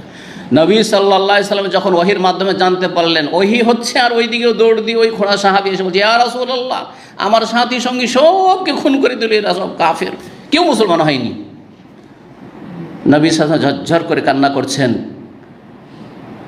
এত শোকার্ত হয়েছে রাসূলুল্লাহ সাল্লাল্লাহু আলাইহি ওয়াসাল্লাম, বলছেন যে অন্য কখনো এত শোক হয়নি নবী সাল্লাল্লাহু আলাইহি ওয়াসাল্লামের, যে আমার হাফেজ আলেম সাহাবায়ে কেরামগণকে এরা ধোঁকা দিয়ে শহীদ করে দিল। তার নবী আলেমুল গায়ব, তারপরও পাঠিয়ে দিলেন। নবী হাজির নাজির, তো ওইখানেও তো হাজির ওই কাফেরদের এলাকা, মুসলমান হয়েছে কি না হয়েছে জানেন না নবী? আলেম গায়ব জানেন না? না জানার পরে পাঠিয়ে দিলেন। যদি এরকম করে কেউ পাঠিয়ে দেয় আপনাদেরকে, তাহলে তাকে কি বলবেন? খুনি বলবেন না? বুঝেন না নাকি বাংলা? একটা লোক যদি জানে যে এই লোকটাকে অমুক জায়গায় পাঠালে খুন করে দিবে, আর সে পাঠিয়ে দিল, তাহলে সে কি খুনি? অবশ্যই খুনি সে। চিন্তা করেন তাহলে বেরেলভি আকীদাতে নবী খুনি হচ্ছে কিনা? নাউযুবিল্লাহ মিন যালিক। সাবধান, সতর্ক, সাবধান। এই সব গুমরাহি থেকে ফিরে আসেন, শিরক বিদআত থেকে ফিরে আসেন, মাজার পূজার ধর্ম থেকে ফিরে আসেন, কুফরিয়া শিরকি আকীদা থেকে ফিরে আসেন, জাতিকে ফেরাবার চেষ্টা করেন। আকীদা ঠিক না হলে কোনো ইবাদতবন্দি কবুল হবে না। আল্লাহ যেন বোঝার তৌফিক দান করেন। তো এই হাদিসে অনেক কথাই শিখার রয়েছে এবং অনেক বিষয় রয়েছে, তার মধ্যে এটি গুরুত্বপূর্ণ একটি আকীদার বিষয়। এই হাদিসে আরও অনেক কথাই রয়েছে, সুতরাং কথা আর লম্বা না করে এই হাদিসে যে কথাগুলি রয়েছে বলি। এই তায়াম্মুমের বিধান যে নাযিল হইল, কখন নাযিল হয়েছে, এবং মা আয়েশা রাদিয়াল্লাহু তাআলা হাড় হারিয়েছে, এই ঘটনা একবার ঘটেছে না দুইবার? এই বিষয়গুলি গবেষণার বিষয়। এই বিষয়গুলিতে দ্বিমত হয়েছে। তো নবী করিম সাল্লাল্লাহু আলাইহি সাল্লামের জীবনে মা আয়েশা রাদিয়াল্লাহু তাআলা আনহার দুইবার হাড় হারিয়েছে, সঠিক এটি। একবার হাড় হারিয়েছিল গাজওয়াতুল বানিল মুস্তালিক বা গাজওয়াতুল মুরাইসি। বানুল মুস্তালিকের যুদ্ধ বা মোরাইসির যুদ্ধ বলা হয় এটিকে। মোরাইসি ওই জায়গার নাম, ওখানে একটা পানি কূপ ছিল সে তার নাম। আর বানুল মুস্তালিক বংশের সাথে যুদ্ধ হয়েছিল, সেই জন্য ওটাকে কি বলা হয়? বানুল মুস্তালিকের যুদ্ধ, বানুল মুস্তালিকের যুদ্ধ বলা হয়। তো এই একবার হয়েছিল জি। আর একবার হয়েছিল গাজওয়ায় জাতুর রেকা, জাতুর রেকার যুদ্ধ, জাতুর রেকার যুদ্ধ হয়েছিল। মোরাইসির যুদ্ধ বা বানুল মুস্তালিকের যুদ্ধ আগে হয়েছে, যেখানে হার হারিয়েছিল এবং সেই হার তলাশ করতে গিয়ে মা আয়েশা রাদিয়াল্লাহু তাআলা আনহা যেখানে শৌচকার্যের জন্য গিয়েছিলেন সেই এলাকায় খুঁজতে খুঁজতে থেকে গেছেন। আর সাথী সঙ্গীরা যারা ছিলেন নবী সাল্লাল্লাহু আলাইহি ওয়াসাল্লাম তারা সবাই চলে এসেছেন। মা আয়েশা রাদিয়াল্লাহু তাআলা আনহা যে তার যে হাওদার ভিতরে, যেটা উটের পিঠের ওপর থাকে পালকির মতো, সেটার ভিতরে নেই, এটা বুঝতে পারেনি, কারণ তিনি খুব হালকা পাতলা মানুষ ছিলেন। আর কয়েকজন মিলে ওটাকে উঠিয়েছে, আর উঠিয়ে উটের পিঠে চাপিয়ে দিয়েছে, মনে করছে এর ভিতরে হয়তো মা আয়েশা রাদিয়াল্লাহু আনহা আছেন, আসলে খালি পড়ে আছে ওইটা। আর উনি গেছেন তলাশ করতে একটু দূরে, আর একটু অন্ধকার হয়েছিল, কেউ টেরও পায়নি, রাতের অন্ধকার ছিল। সবাই সেখান থেকে রওনা হয়েছে, নবী সাল্লাল্লাহু আলাইহি ওয়াসাল্লাম নিজের উটের পিঠে রওনা হয়ে গেছেন। মা আয়েশার যে বাহন উটনি সেটা শুধু ওই পালকি নিয়ে হাওদা নিয়ে চলতে আছে খালি।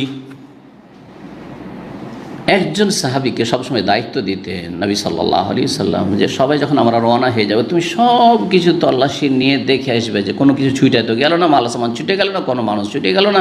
এই দায়িত্বে থাকতো একজন। তো এই সফরের দায়িত্বে ছিলেন সাফওয়ান বিন মুআত্তাল আস-সুলামি।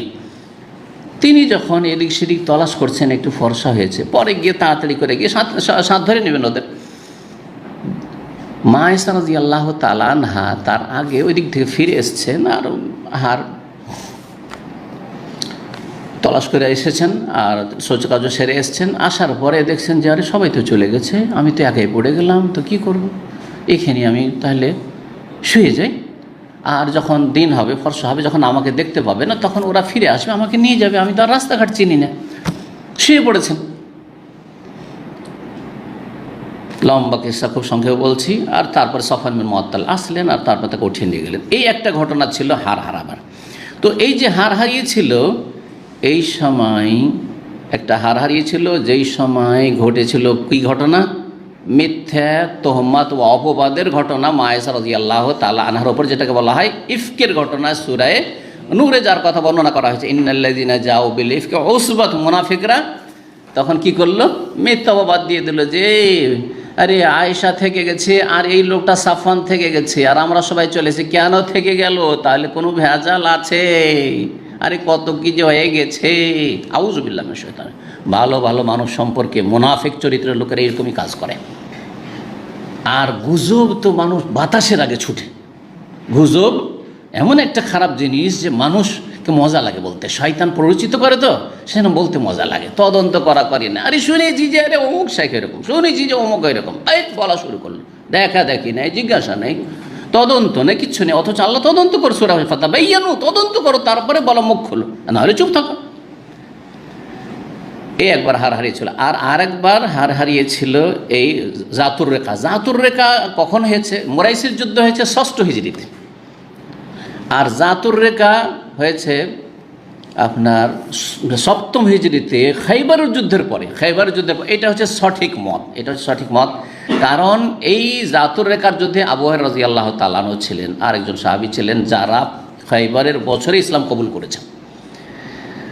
আর ঐতিহাসিকদের কাছে যেটা প্রসিদ্ধ রয়েছে, জাতুর রেখার যুদ্ধ 4র্থ হিজরিতে হয়েছে। 4র্থ হিজরিতে হয়, তাহলে আবু হুরায়রা কোত্থেকে আসলেন? কারণ আবু হুরায়রা তো খাইবারের যুদ্ধের সময় ইসলাম কবুল করেছেন। তো এইভাবে এই গবেষণাটি হচ্ছে সঠিক, যে মা আয়েশা রাদিয়াল্লাহু তাআলা হার হারিয়েছে 2বার। একবার হার হারিয়েছে মিথ্যা অপবাদের ঘটনা ঘটেছে, সেখানে বেশ কিছু আয়াত নাযিল হয়েছে সূরা নূরের। আর একবার হার হারিয়েছে যেখানে তায়াম্মুমের আয়াত নাযিল হয়েছে। তায়াম্মুমের ঘটনা পরের 7ম হিজরিতে, যার ফলে উসাইর বিন হুযাইর মা আয়েশাকে কি বলছেন? মা হিয়া বি আউয়ালে বারাকাতিকুম ইয়া আলা আবু বকর, হে আবু বকরের পরিবার, আপনাদের এটা প্রথম বরকত না, আমরা আপনাদের ওসিলাতে মেলা বরকত হাসিল করেছি। এর আগেও এরকম দুর্ঘটনা ঘটেছিল, হার হারিয়ে যাওয়ার, আর মিথ্যা অপবাদের। মুনাফিকরা মিথ্যা অপবাদ দিয়েছিল, কিন্তু আল্লাহ 7 আসমান ওপর থেকে অনেকগুলি 10 থেকে 12টি আয়াত নাজেল করে মা আয়েশা রাদিয়াল্লাহু তাআলা আনহা যে সতী সাধ্বী এ কথার ঘোষণা কোরআনে কারীমে এমনভাবে করে দিয়েছেন কোরআনের ওহীতে যে কিয়ামত পর্যন্ত সে আয়াতগুলি তেলাওয়াত হতে আছে আর হতে থাকবে।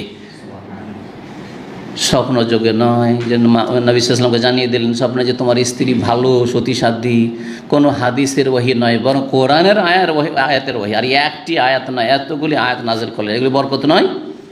যে বিষয়গুলি জানতে পারলাম যে মুনাফিক চরিত্রের লোকেরা এইরকম চক্রান্ত ষড়যন্ত্র যুগে যুগে করতে থাকে আর করতে থাকবে।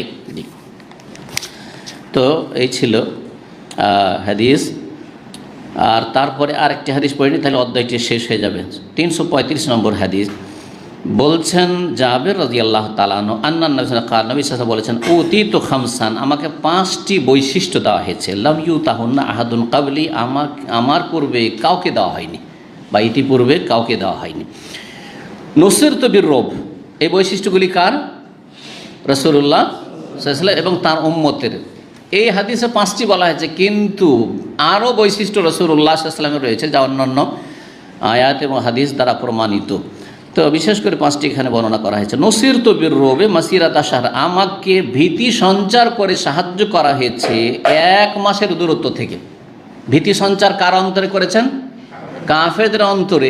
1 মাসের দূরত্বে, 1 মাস লাগবে কাফেরদেরকে এখানে পৌঁছিতে, বা আমাদেরকে 1 মাস লাগবে যদি হানা দিতে যাই তাদের ওপর, তা উটের পিঠে, তখনকার যুগের বাহনের পিঠে গেলে, তারপরও ওইখান থেকে থরথর করে কাঁপছে, তাদের অন্তর প্রকম্পিত রয়েছে। রব, আল্লাহ ভীতি সঞ্চার করে রেখেছেন। এই যে দাপট, এই যে আল্লাহর পক্ষ হতে ভীতি সঞ্চার করে দেওয়া কুফরি শক্তির অন্তরে, এটা রাসূলুল্লাহ সাল্লাল্লাহু আলাইহি ওয়াসাল্লাম এবং তার উম্মতকে দেওয়া হয়েছে। কিন্তু তার উম্মতকে খাঁটি হইতে হবে। ভেজাইলা উম্মত নিজেরাই প্রকম্পিত, নিজেরাই ভীত সন্ত্রস্ত অন্যদের থেকে। 2 নম্বর বৈশিষ্ট্য হচ্ছে ওয়াজুইলাত লিয়াল আরযু মাসজিদান ওয়া তাহুরান, আমার জন্য সারা পৃথিবীর মাটিকে সেজদার স্থান বানানো হয়েছে এবং পবিত্রতার মাধ্যম বানানো হয়েছে। যে কোনো জায়গায় সেজদা করতে পারবো। আগের ইহুদি নাসাররা যে কোনো জায়গায় না, তাদের চার্চে যেতে হবে, তাদের উপাসনালয়ে যেতে হবে, না হলে যেখানে সেখানে রাস্তাঘাটে কোথাও হবে না। আর এই উম্মত মরুভূমিতে যেখানে সেখানে, যে কোনো জায়গায় যেখানে আছেন আপনি, আকাশ পথে আছেন, ওখানে সালাতের টাইম হয়েছে সেখানে সালাত আদায় করেন, আপনি শিপে আছেন বা নৌকাতে আছেন, যেখানে থাকেন না কেন। আর তাহুর, আর পবিত্রতার মাধ্যম বানানো হচ্ছে জমিনকে, মানে যদি পানি না থাকে তাহলে মাটি দিয়ে তেমন করবে। এটি হচ্ছে এই উম্মতের বৈশিষ্ট্য। আগে ছিল না, যে তেমন বিধান নাযিল হয়েছে নবী সাল্লাল্লাহু আলাইহি ওয়াসাল্লামের উপর। ভাইয়ুমা রাজুলিন মিন উম্মতি, সুতরাং আমার উম্মতের যে কোনো ব্যক্তি আদরাকাতুস সালাত, তাকে যদি সালাতের ওয়াক্ত পেয়ে যায়, ফালিউসাল্লি, সালাত পড়ে নেবে। তখনই সালাতের ওয়াক্ত হয়ে গেছে, তেমন করেন, পানি পাচ্ছেন না, আর সালাত পড়েন। ওয়াহিল্লাত লিয়াল গানাইম, আর 3য় বৈশিষ্ট্য হচ্ছে আমার জন্য, আমার উম্মতের জন্য গনিমতের ধন সম্পদকে হালাল করা হয়েছে। আগের উম্মতের জন্য গনিমতের ধন সম্পদ আছে না। মুসা আলাইহিস সালাম জিহাদ করেছেন, কিন্তু গনিমত হালাল ছিল না, বরং গনিমতকে পাহাড়ে নিয়ে যা রেখে দিতে হতো। ধন সম্পদ কাফেরদের সেসব ছেড়ে যাও, ধন সম্পদ যে পালিয়ে গেছে তারা বা পরাজিত হয়েছে, আর তারপর আগুন এসে সেটাকে কি করে দিত? জ্বালিয়ে দিত। কিন্তু মুমিনদের জন্য খাওয়া জায়েজ ছিল না, এই উম্মতের জন্য জায়েজ। আলাম তাহিল আলী আহাদিন কাবলি, আমার পূর্বে কারো জন্য হালাল করা হয়নি। ওয়া উতিতু শাফা, আর 4 নম্বর হচ্ছে আমাকে কি দেওয়া হয়েছে? সুপারিশ, মানে বৃহৎ সুপারিশ। এখানে শাফাত মানে শাফাত ওজমা, বৃহৎ শাফাত, সমস্ত মানুষের জন্য, সমস্ত মুমিন মুমিনাত যুগে যুগে আদম আলাইহিস সালাম থেকে শুরু করে শেষ উম্মত পর্যন্ত সবার জন্য বৃহৎ শাফাত দেওয়া হয়েছে। কাকে? নবী করিম সাল্লাল্লাহু আলাইহি ওয়াসাল্লামকে। কি জন্য বৃহৎ শাফাত বললাম? কারণ সীমিত শাফাত আরও অন্যদেরকে দেওয়া হয়েছে। নবী সাল্লাল্লাহু আলাইহি ওয়াসাল্লামের পরে অন্যান্য নবী রসুলগণ শাফাত করবেন, লিমিটেড শাফাত নিজ নিজ উম্মতের জন্য। তারপরে এই উম্মতের যারা সিদ্দিকিন, শুহাদা, সালেহিন, তারা সুপারিশ করবেন। যুগে যুগে সুপারিশকারী থাকবে, এমন নয় যে সুপারিশকারী থাকবে না। সাহাবায়ে কেরামকে সুপারিশ করবেন, তারা সবচেয়ে বড় আল্লাহর ওলি আম্বিয়া রসুলগণের পরে। আর তারপরে বড় বড় আইম্মায়ে কেরাম যারা রয়েছেন তারা সুপারিশ করবেন, কিন্তু বেদাতিরা সুপারিশ করবেন না। বড় বড় জাহাজ নিয়ে বেদাতিরা আসবে, এসব ভুয়া কথা, কথা বুঝতে পারছেন না? শিরক বিদআতে লিপ্ত, ভেজালযুক্ত ইসলাম, তাদের তাওহীদের খবর নেই, সুন্নাহর খবর নেই, বিদআতে ডুবে আছে। আর তারপরে বলবো যে আমাদের যে বুজুর্গানে দিন ওলিয়া উলিয়া রয়েছেন, গঙ্গোহী সাহেব রয়েছেন, আর চরমনাই সাহেব রয়েছেন, আমার পিতা রয়েছেন, দাদা হুজুর রয়েছেন, সব বড় বড় জাহাজ নিয়ে হাসরের মাঠে হাজির হয়ে যাবে। জাল কথা, জাল ধর্ম এসব, এই জাল ধর্ম থেকে আল্লাহ যেন রক্ষা করেন আপনাদের। জি, শাফাআত হবে, আল্লাহর নেক বান্দারা সুপারিশ করবে। নাবালক অবস্থায় যে ছেলে মেয়ে মারা গেছে সুপারিশ করবে বাপ মায়ের জন্য। জি, সুপারিশ করবে। হতে পারে আপনার বন্ধুত্ব ছিল দিনের জন্য, সে সুপারিশ করবে আপনার জন্য। হয়তো আপনার কোনো অভাব আছে, ঘাটতি আছে, পাপ আছে, ফেঁসে গেছেন, সুপারিশ করবে। জি, ওয়াকানান নাস ইউবাসু ইলা কওমি খাসা। 5 নম্বর বৈশিষ্ট্য হচ্ছে যে ওয়াকানান নবী ইউবাসু ইলা কওমি খাসা, আগের নবীদেরকে বিশেষ একটি সম্প্রদায়ের জন্য, নিজ সম্প্রদায়ের জন্য প্রেরণ করা হইতো। নবী তুমি বনি ইসরায়েলদের নবী, মূসা আলাইহিস সালাম বনি ইসরায়েল নবী, সারা বিশ্বের জন্য নয়। ঈসা আলাইহিস সালাম বনি ইসরায়েলের নবী, লূত আলাইহিস সালাম তুমি সাদ্দুম এলাকার লোকের জন্য নবী, আদ সম্প্রদায়ের জন্য নবী কে? হ্যাঁ বলেন, হুদ আলাইহিস সালাম। সমুদ সম্প্রদায় যে আলোলা তাবুকের কাছাকাছি, তাবুক মদিনার মাঝে, সেখানকার জন্য নবী এসেছিলেন সালেহ আলাইহিস সালাম, এইভাবে। কিন্তু নবী মুহাম্মদ সাল্লাল্লাহু আলাইহি ওয়াসাল্লাম সারা বিশ্বের সমস্ত মানুষ এবং জিনের জন্য। অবয়স্ত এলান নাসে আম্মা, এবং আমাকে প্রেরণ করা হয়েছে বা আমি প্রেরিত হয়েছি সমস্ত মানুষের জন্য। ওমা আরসালনাকা ইল্লা কাফাতাল লিন্নাস, আল্লাহ বলছেন ওমা আরসালনাকা ইল্লা রাহমাতাল লিল আলামিন। কুল ইয়া আইয়ুহান নাস ইন্নী রাসূলুল্লাহি ইলাইকুম জামিয়া, আমি তোমাদের সকলের জন্য রাসূল। জি, বরং জিনদের জন্য রাসূল। জিনেরা এসে নবী সাল্লাল্লাহু আলাইহি ওয়াসাল্লামের কাছে ইসলাম গ্রহণ করেছে দলে দলে। জি, তো এখানেই আলোচনা শেষ করছি। আর বাকি ইনশাআল্লাহ তায়াম্মুমের পদ্ধতি, তায়াম্মুমের রুকন, এগুলি থেকে গেল সময়ের স্বল্পতার জন্য। আগামী সপ্তাহগুলোতে ইনশাআল্লাহ আলোচনা করব। ওয়া সাল্লাল্লাহু ওয়া সাল্লাম আলা নবিয়িনা মুহাম্মদ ওয়া আলা আলিহি ওয়া সাহবিহি আজমাইন।